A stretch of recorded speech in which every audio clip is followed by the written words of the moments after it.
Oh, guys, this story is going to have some details that I'm going to have to really speak from the heart, and I'm going to say some very harsh things, so I know I need to give a disclaimer before we even start. Before you watch the video, y'all know I'm about to go in, and some of you guys might find my content controversial or offensive. Maybe you don't understand it, but I hope you will after you see the story.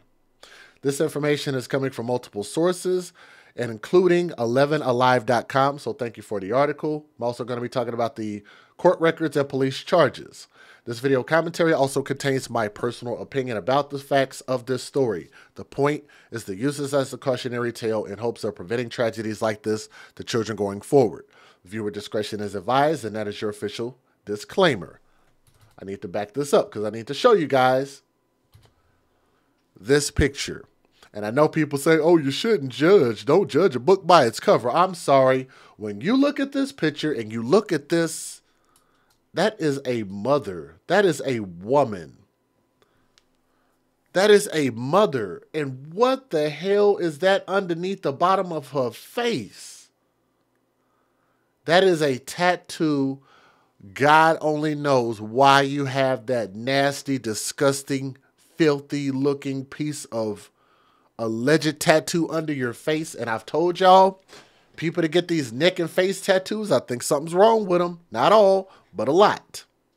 This story comes out of Georgia, in a place called Cartersville. And this beautiful little boy, that's a younger picture of him, but he's 13 years old, Dustin McConnell Jr. Let me see if I can get a little bit of an older picture of him. So that's a little bit of an older picture of him. He's 13. He was 13 years old and was a rising star athlete at Cass Middle School in Cartersville. He was a starting safety and also played as a wide receiver for the Colonels. His dad, Dustin McConnell Sr., said that his son loves sports, especially football. He's a good-looking young man. And shout out to the biological father. I know that he'll probably see this. And one would have to ask. Now, I know you've made the kid. You got him here. Good-looking kid. But this woman literally looks like a loaf of bread with a barcode underneath the bottom of her neck. I don't know why she looks like...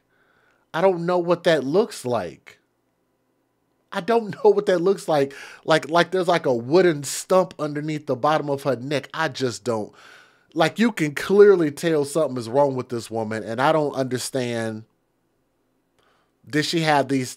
Did she get this recently? Like, before you got with her? Did she have this when you got with her? Was she this damn stupid before you made a kid with her? Like I say, beautiful kid, but maybe this kid should have been in the custody of the biological father and not someone who looks like they need to shave their neck, okay? His dad said that he was an outstanding young man and football was his favorite sport. Clearly from the pictures you could tell, okay?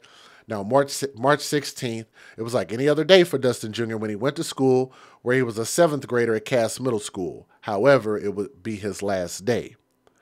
Once the last school bell rang, he made it back home on Mission Road Southwest in Cartersville. Dustin Jr. would be found unresponsive by his mom, Jennifer Lee Jones. So that is her name, Jennifer Lee Jones. She looks like Tommy Lee Jones. She looking like a man. I'm sorry. That is a funny looking individual, and the tattoos don't help. Okay? Oh, he died later that afternoon of an overdose. His dad, Dustin Sr., said that it should have never have happened. I hate it, you know what I'm saying, because this was an innocent little boy who had a bright figure in front of him. Well, I think they meant future in front of him. Taken short by a careless act, Dustin Sr. said. On March the 27th, his family, friends, and teammates in the community held a celebration of life to remember Dustin Jr., who touched so many lives. While the community grieved this young life cut too short, the Bartow County Sheriff's Office was actively investigating his overdose death. Now, this is why, because even though this happened months ago, and some of you guys might be wondering, I know Jay don't normally do stories that are months back, but here's why. Because they're just now getting charges. Months would pass until November the 2nd, which this was only 16 days ago from today. 4 warrants were signed on Dustin Jr.'s mom, Jennifer Lee Jones, who looks like Tommy Lee Jones. Say that again, because she's funny looking. She was charged with murder, murder second degree, cruelty to children second degree, and trafficking. Trafficking what? The murder warrant accuses Jones of the offense of being in possession of a trafficking amount of fentanyl, approximately 29 grams.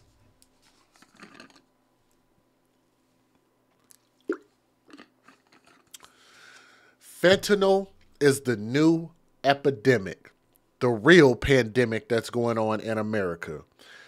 And some of y'all know, if y'all watched me last year, and I've did some stories even this year where I talked about a friend of mine who, yeah, maybe I shouldn't insult Tommy Lee Jones like that. Sorry.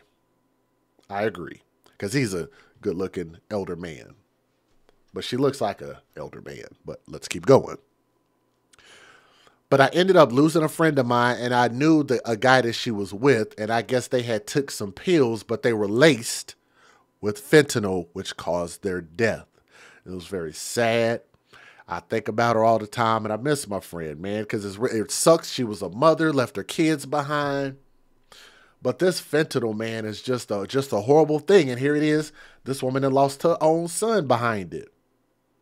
29 grams of fentanyl at her household, which ultimately led to the overdose death of the mentioned juvenile victim, Dustin McConnell. Now, I'm going to tell y'all, that stuff is so deadly.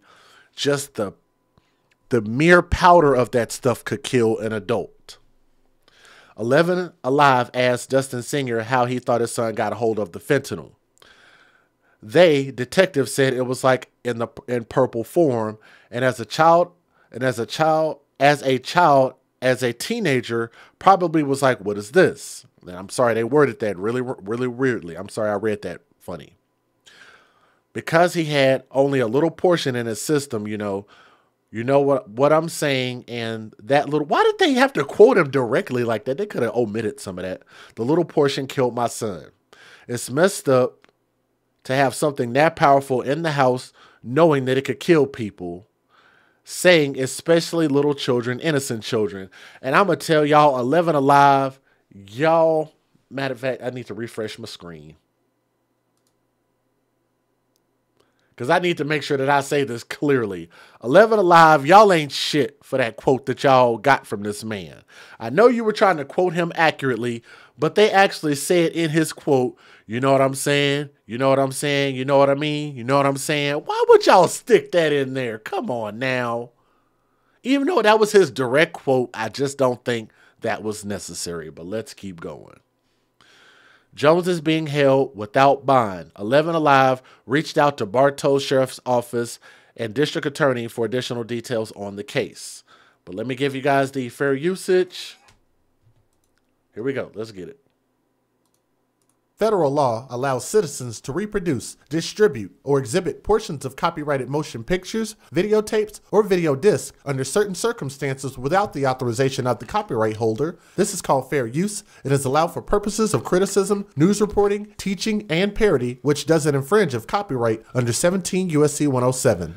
I mean, they did get his quote correct. You know what I'm saying? You know what I mean? You know what I'm saying? But damn.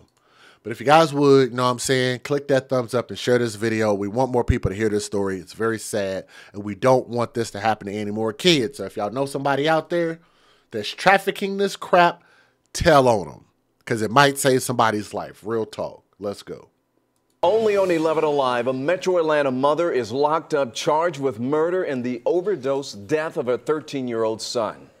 Her arrest comes nearly 8 months after her son, Dustin McConnell Jr., died. He was a 7th grader at Cass Middle School in Cartersville. 11 Alive's Cody Alcorn digging into her arrest tonight. He also spoke to Dustin's father tonight. And Cody, this is just a really heartbreaking story. It really is sad, and his dad hopes there's a lesson learned from this case. Now, Dustin Jr. went by Little D. He was a standout athlete. In the fall, starting safety for the Colonels. Then in the winter, he was on the hardwood. His dad admitted he had no idea just how loved his little guy was by not just his teammates, but the entire Cartersville community. He was an outstanding young man. Dustin McConnell Jr. was just 13 years old, a rising star in his 7th grade class at Cass Middle School. But his life tragically ended on the afternoon of March 16th. This was an innocent little boy who had a bright future in front of him. Taken short by a careless act. On November 2nd, Jennifer Lee Jones was arrested 8 months after her son, Dustin Jr., overdosed in their house after school. On her arrest warrant for murder, it alleges Jones did so by being in possession of a trafficking amount of fentanyl, approximately 29 grams, which led to the death of Dustin Jr. And on the warrant for murder second degree, it alleges Jones killed Dustin Jr. by having the fentanyl inside her home, which led to the overdose. I talked to his dad, Dustin Sr., on the phone tonight, and I asked him how he thought his son got the fentanyl. They say it was, it's like in a purple form.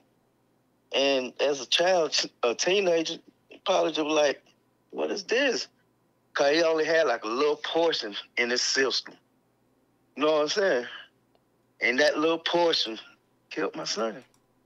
And it's messed up, you know what I'm saying, for somebody just to have something that's that powerful in their house. Know what I'm saying? Know what I'm saying? It's a trigger word. I know he's not intending to say that, but it's a trigger word. I was talking to somebody about this earlier, about these trigger words, and there are a lot of things that a lot of us do. It could be anything. All of us have some type of trigger sometimes. Knowing that can kill people, you know what I'm saying? Especially children, innocent children. A careless act that's taken the life of a child and landed the one person who was supposed to be protecting him in a jail cell where she could be spending the rest of her life. Just be a lesson learned to a lot of people. Sadly, a 13-year-old's overdose should not be a lesson, but it's a growing trend. In fact, last year, 77% of all overdoses in teenagers involved fentanyl. As for Dustin Jr.'s mom, she remains locked up without bond. All right, Kay, thank you so much. If you or someone you know is struggling with substance abuse, there is always help available. The Substance Abuse and Mental Health Services Administration has a free 24/7 hotline that you can call. You can see that number there on your screen. It is 1-800-662-HELP. Again, that's 1-800-662-4357. Only on 11 Alive this morning, a mother from Cartersville is in jail charged with murder after her own son died of an overdose. Jennifer Lee Jones's arrest comes just 8 months after the death of her 13-year-old son, Dustin McConnell Jr. Warrants say Jones had around 29 grams of fentanyl in her home, which led to her son's overdose. Dustin's father says it was carelessness that took the life of his son. As a child, a teenager, he probably just was like, what is this? Because he only had like a little portion in his system. You know what I'm saying? And that little portion killed my son. Dustin Jr. was a standout athlete, playing both football and basketball at Cass Middle School. His dad says he was loved not only by his teammates, but by his community. Story again, it's just really sad. You can't bring this baby boy's life back, and it ruined a potential for him to grow up and become something great, you know. But I don't really know what a suitable sentence is. Do y'all think that she deserves a life sentence? I say so. Like I say, she didn't intentionally give it to him, but knowing how dangerous that stuff is and being what I believe for her being a drug dealer, then yes, I absolutely think that she should face a very, very harsh penalty, whatever that is. So like I said, we'll have to keep our eyes open for that whenever the news update comes out, and let us know what the actual sentence is. But I'm sure some of you guys will have some opinions about that, but let me know what you guys think. Sorry about the glitching and all of that. Screen's messing up and everything, but RIP to that young 13-year-old boy. Definitely didn't deserve this, but his mom is fully to blame. And why she's looking like that with that neck tattoo is just beyond me. But good-looking young man. He had his whole life ahead of him. Just really sad. But let me know what you guys think. Leave a comment. Subscribe to the channel. But we're always trying to share these stories. And kids, man, just be careful. You can't choose your parents, and you can't make your parents not do stupid things like be drug dealers. But at the same time, if there are kids out there, just try to be careful what you're eating, I guess. I don't know. I don't really know what to say. But our condolences also go out to the father as well. Okay, thank you.